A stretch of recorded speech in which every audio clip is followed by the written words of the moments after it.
గనక 1కి మించి 2, 3, 4, 5 అలాంటివి నంబర్‌లు గనక ఉంటే, మీరు ఖచ్చితంగా తొందరగా డిసప్పాయింట్ అవ్వడం, డిప్రెషన్‌లోకి ఎళ్ళిపోవడం, తర్వాత ఎవరితో మాట్లాడకుండగా ఏకాంతంలో ఉండాలి అనే కోరికలు ఎక్కువగా పెరుగుతూ ఉంటాయి.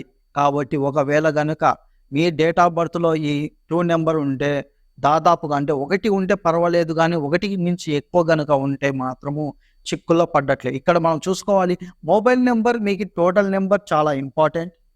ఆ టోటల్ తర్వాత వచ్చేసి ఎటువంటి నంబర్‌లు మీ మొబైల్ నంబర్‌లో ఉండాలి. ఎటువంటి పేర్స్ మీ మొబైల్‌లో ఉండాలి. తర్వాత మీ ప్రొఫెషన్‌కి మీకు సూట్ అవుతుందా లేదా అనేది గూడా అక్కడ మ్యాండేటరీ. అంతేగాని టోటల్ బాగుంది. తర్వాత వచ్చేసి నంబర్స్ బాగున్నాయి. కానీ అది మీకు సూటబుల్‌గా లేకపోతే? నంబర్స్ మంచివే. కానీ అది మీ సూటబుల్‌గా మీ ప్రొఫెషన్‌కి తగ్గట్టు ఆ పేర్స్ గనక ఉన్నప్పుడు మాత్రమే మీకు రిజల్ట్ అనేది పాజిటివ్ రిజల్ట్ అనేది మీకు దొరుకుతుంది. ఇది బాగా గుర్తు